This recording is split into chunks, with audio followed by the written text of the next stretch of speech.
my children. Sometimes it's important to highlight the stories that are not necessarily horror-themed, but they appreciate the spooky nonetheless. As such, here's the Mystery Society.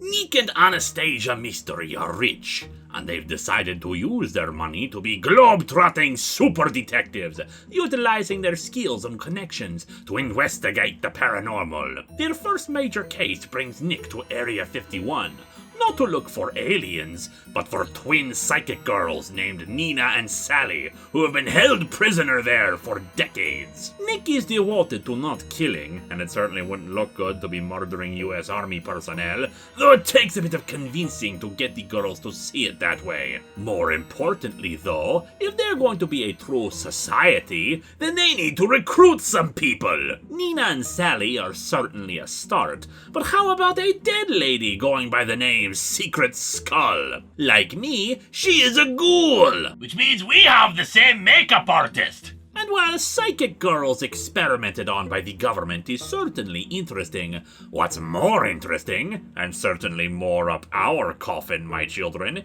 is that the skull of Edgar Allan Poe has been stolen. Before they can work on that, it seems the general in charge of Area 51 has been killed, and footage has been doctored to make it look like Nick did it. The Mystery Society must go on the run, in their fancy-pants UFO ship. But before they head out, they have one final member of their entourage join them.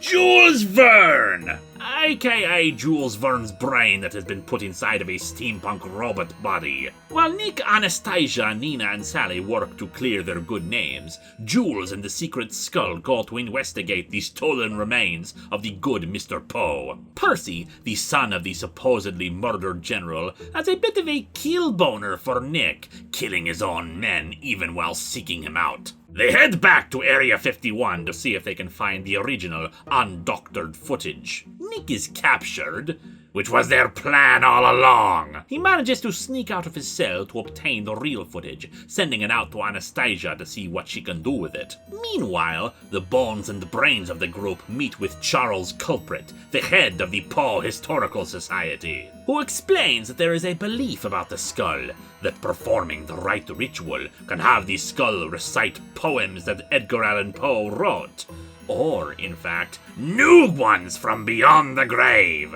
Given his name and nervous disposition, the two soon follow Culprit, and indeed he is the one who stole it. They manage to fight off him and his army of ravens, the poor culprit falling into a deep pit for which he will never escape, allowing them to retrieve the skull.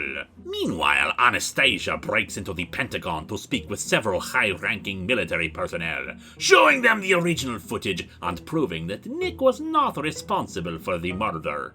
To avoid embarrassment over all this, including the still-alive general who shot himself in the leg rather than show that he was defeated by two little girls, the Pentagon agrees to drop all charges and allow them to continue their operations.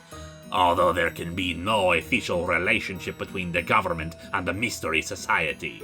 And that's fine, for after they deal with Percy with a bit of psychic fire, they have better things to do. Like listen to Edgar Allan Poe's skull recite the Raven. Mystery Society was witty and fun, although I admit I'm more into it for the skulls and sorcery.